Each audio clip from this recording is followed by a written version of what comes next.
همه با دقت گوش میکردن. الان انگلیسی این جمله چی میشه؟ کلمات رو بلدی. مثلا این همه چیه به انگلیسی؟ بگو. باریکلا. میشه everyone.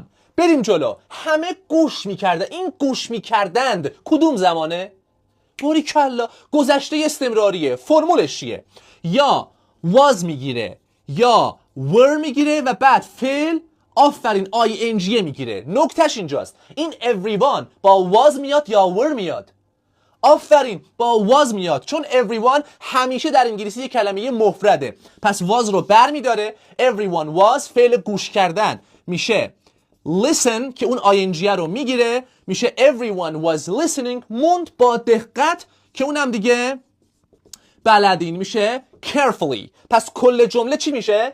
Everyone was listening carefully، یعنی همه با دقت داشتن گوش میکردن و تمام.